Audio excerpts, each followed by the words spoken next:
بسم اللہ الرحمن الرحیم۔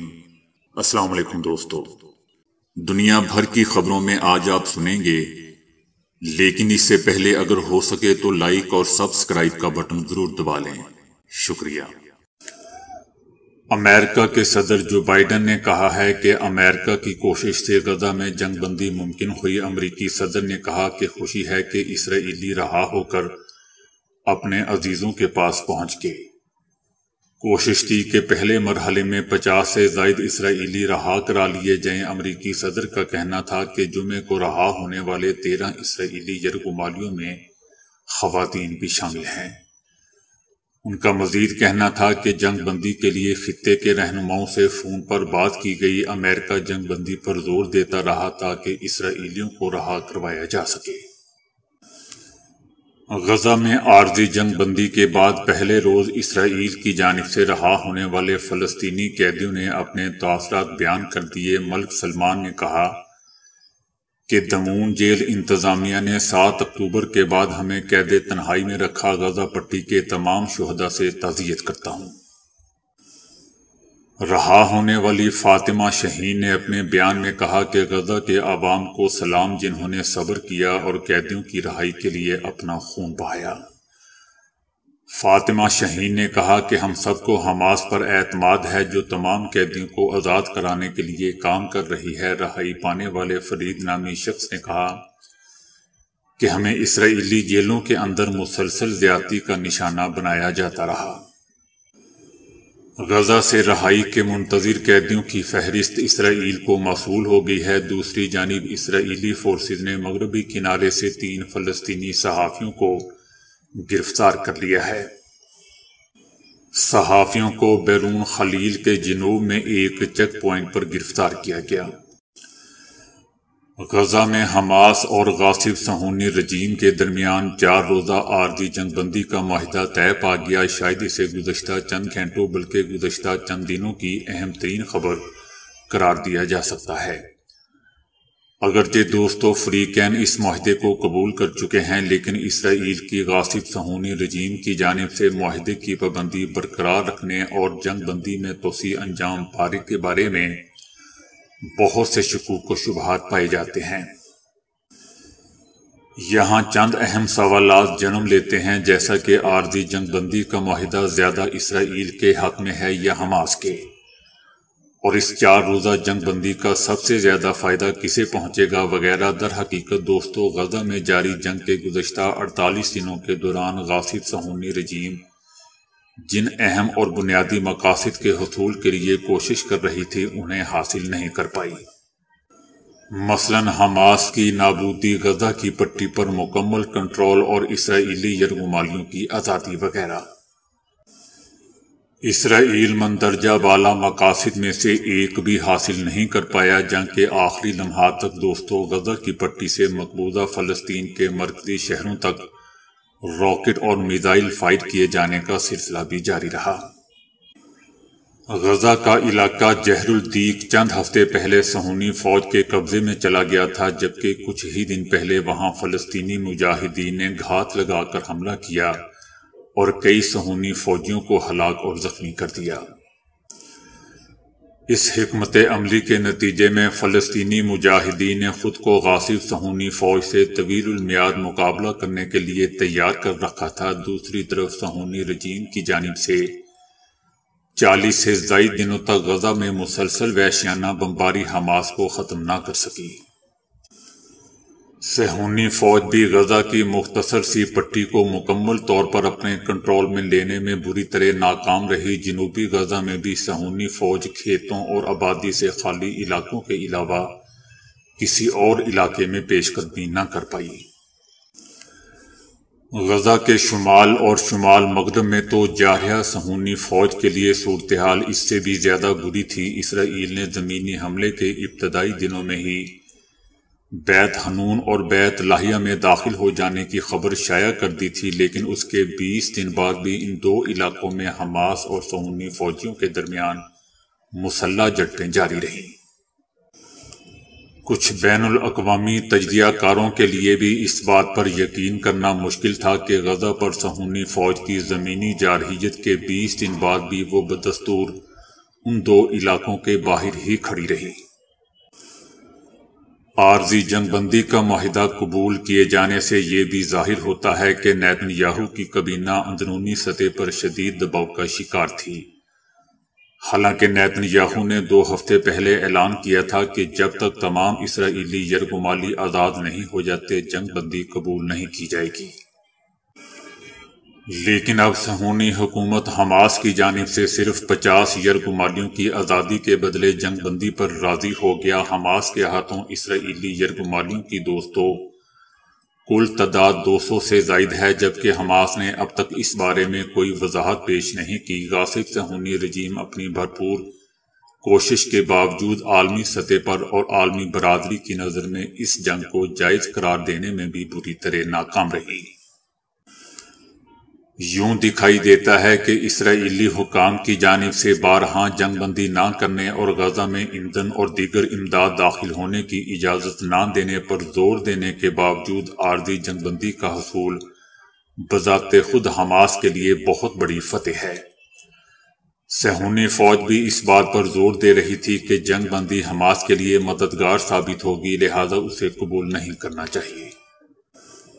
مختصر دوستو، یہ کہ فوجی نقطہ نظر سے بھی عارضی جنگ بندی فلسطین مجاہدین کے لیے اپنی طاقت بحال کرنے کا بہترین موقع ہے، اگرچہ نیتن یاہو کو بھی اس جنگ بندی کا کچھ نہ کچھ فائدہ حاصل ضرور ہوگا، جیسا کہ وہ کم تعداد میں ہی صحیح اسرائیلی یرغمالی آزاد کروا کر اندرونی سطح پر اپنے اوپر موجود دباؤ میں کچھ کمی لا سکتے ہیں۔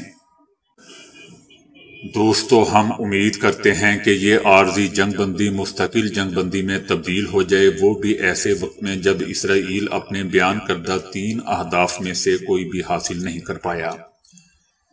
اس صورت میں تمام اسرائیلی یرغمالیوں کو آزاد کرنے کی صورت میں بھی 7 اکتوبر کے دن طوفان الاقصی آپریشن کی فتح تاریخی قرار پائے گی اور خطے میں نئے آرڈر کا باعث بن جائے گی۔ حماس نے 25 قیدیوں کو رہا کیا ہے، جن میں سے 22 تھائی لینڈ کے شہری جبکہ دیگر ممالک سے تعلق رکھنے والی 3 خواتین اور بچے شامل ہیں۔ یہ 4 روزہ عارضی جنگ بندی میں رہا ہونے والے قیدیوں کا پہلا گروپ ہے۔ اس حوالے سے کہا جا رہا ہے کہ تھائی لینڈ کے وزیر اعظم نے تصدیق کی ہے کہ ان کے 12 شہریوں کو رہا کر دیا گیا ہے، جبکہ اس بارے میں قطر کا کہنا ہے کہ تھائی شہریوں کی رہائی اسرائیل کے ساتھ قیدیوں کے تبادلے کے معاہدے میں شامل نہیں ہے۔ اس سے پہلے کہا گیا تھا کہ حماس ایران کی ثالثی سے ہونے والے مذاکرات کے بعد 23 تھائی لینڈ قیدیوں کو بغیر کسی پیشگی شرط کے رہا کر دے گا۔ ان قیدیوں کی رہائی کا اسرائیل کے ساتھ قیدیوں کے تبادلے کے معاہدے سے کوئی تعلق نہیں ہے۔ امیر جماعت اسلامی پاکستان سراج الحق نے کہا ہے کہ پیپلز پارٹی اور مسلم لیگ نون نے فلسطین پر احتجاج نہیں کیا۔ سراج الحق نے کہا کہ 46 دن میں پیپلز پارٹی اور نون لیگ نے فلسطین پر کوئی جلسہ یا احتجاج نہیں کیا۔ انہوں نے کہا کہ نون لیگ اور پی پی قیادت کو پتہ ہے کہ اگر انہوں نے فلسطین پر احتجاج کیا تو امریکہ ناراض ہو جائے گا۔ اہل فلسطین کے خلاف اسرائیل کا امریکہ سمیت تمام یہودی طاقتیں ساتھ دے رہی ہیں۔ ان کا کہنا تھا کہ روسی صدر پوٹن فلسطین ایشوز پر رو رہے ہیں، لیکن ہمارے حکمرانوں کے دل پتھر کے ہیں۔ امیر جماعت اسلامی نے یہ بھی کہا کہ فلسطین میں مائیں بہنیں بیٹیاں ہمارے انتظار میں ہیں اور ہمارے حکمران میر جعفر اور میر صادق بنے ہوئے ہیں۔ انہوں نے کہا کہ فلسطینی بچے شہید ہوتے رہے، مسلم حکمرانوں نے عملی اقدامات نہ کیے، پاکستانی حکمرانوں نے بھی بے جان لفظی مذمت پر ہی اکتفا کیا۔ ان کا کہنا تھا کہ ہمیں محمد بن قاسم بن کر مظلوموں کا ساتھ دینا ہوگا۔ سراج الحق نے کہا کہ اداروں کو مسترد کرنے والوں کو عوام مسترد کرتے ہیں۔ اسرائیل اور حماس کے درمیان قیدیوں کے تبادلے کے معاہدے کا پہلا مرحلہ مکمل ہونے کے بعد اسرائیلی فوج نے اعلان کیا ہے کہ ان کا ملک حماس کے ساتھ قیدیوں کے تبادلے کے معاہدے کی شرائط پر عمل درآمد جاری رکھے گا۔ اسرائیل غزہ کی پٹی میں جنگ بندی کے لیے پرعزم ہے۔ ہم حماس کے ساتھ معاہدے کے پابند ہیں اور ہم اس کے لیے ہر ممکن کوشش کریں گے۔ اسرائیلی فوج کا مزید کہنا ہے کہ ان کا ملک حماس کے خاتمے، قیدیوں کی واپسی اور سرحدوں کو محفوظ بنانے کے اپنے جنگی مشن کے لیے پرعزم ہے۔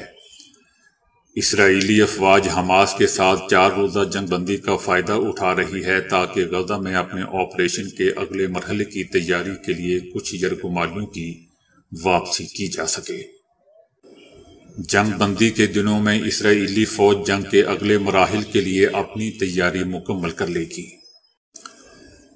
اسرائیل اور حماس کے درمیان قیدیوں کے تبادلے کے معاہدے کے پہلے مرحلے کی تکمیل کے بعد جمعے کی شام سوشل میڈیا پر گردش کرنے والی ایک ویڈیو میں ایک قیدی کو یروشلم کے جنوب مشرق میں بیت الصفافہ کے قصبے میں اپنے گھر پر اپنے اہل خانہ سے ملاقات کرتے ہوئے دکھایا گیا۔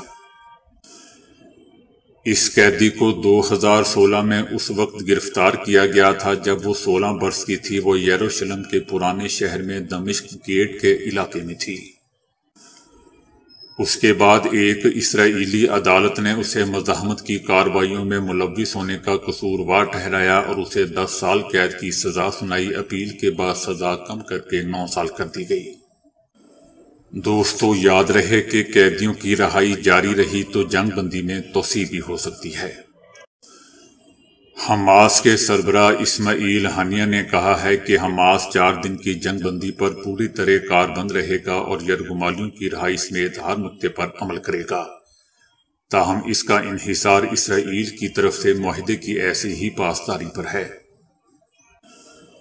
انہوں نے متاثرہ فلسطینیوں کے بارے میں کہا کہ اہل فلسطین اپنی آزادی کی قیمت دے رہے ہیں۔ آزاد ہونا، آزاد رہنا قربانی کے ساتھ ہی ہوتا ہے۔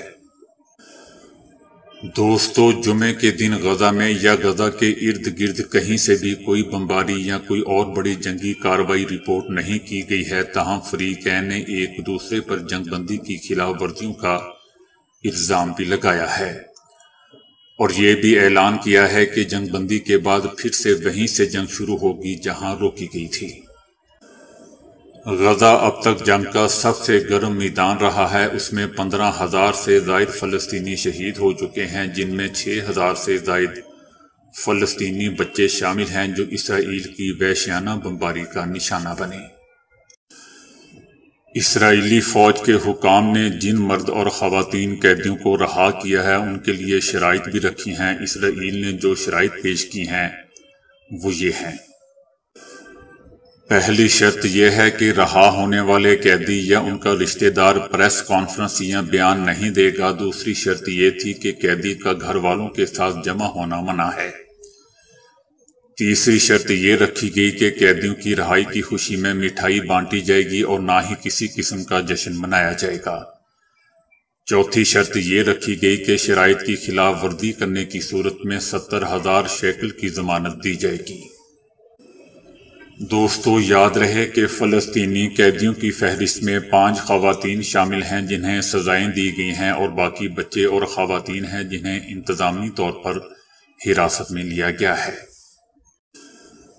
بارسلونا نے غزہ میں مستقل سیز فائر کے نافذ ہونے تک اسرائیل کے ساتھ تعلقات معطل کرنے کی منظوری دے دی۔ کونسل کے اعلامیے میں کہا گیا ہے کہ بارسلونا فلسطینی شہریوں کے بنیادی حقوق کی عزت کرتا ہے۔ دوستو، بارسلونا نے اسرائیل کے ساتھ تعلقات پہلی بار منقطع نہیں کیے۔ فروری 2023 میں بھی بارسلونا نے اسرائیل کے ساتھ تعلقات منقطع کرتے ہوئے بارسلونا کے اسرائیل کے ساتھ جڑواں شہر کے معاہدے کو معطل کر دیا تھا۔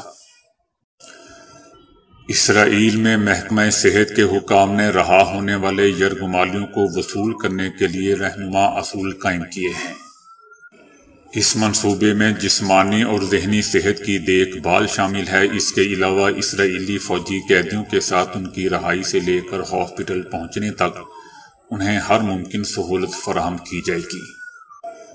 حراست میں لیے گئے افراد کو ریڈ کراس کے حوالے کیے جانے کے بعد رفح بارڈر کراسنگ پر اسرائیلی فوج کے نمائندوں کے پاس منتقل کر دیا جائے گا تاکہ ابتدائی جانچ کی جا سکے۔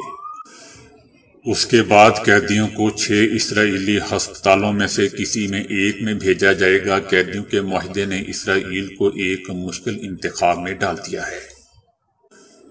وزارت صحت کا طبی عملہ اس جگہ کا بھی تعین کرے گا جہاں رہا ہونے والا ہر قیدی جائے گا۔ بچوں کو ان کی ماؤں سے الگ نہیں کیا جائے گا۔ زیر حراست افراد کے قریبی خاندان کے افراد کو بھی دوبارہ جمع ہونے کے مقام کے بارے میں مطلع کیا جائے گا، پھر انہیں ان کے اہل خانہ کے ساتھ ہسپتالوں کے لیے مختص کردہ الگ الگ علاقوں میں منتقل کر دیا جائے گا۔ اس کے بعد تمام طبی جانچ پڑتال کی جائے گی، تاہم انہیں دوسرے مریضوں سے دور رکھا جائے گا۔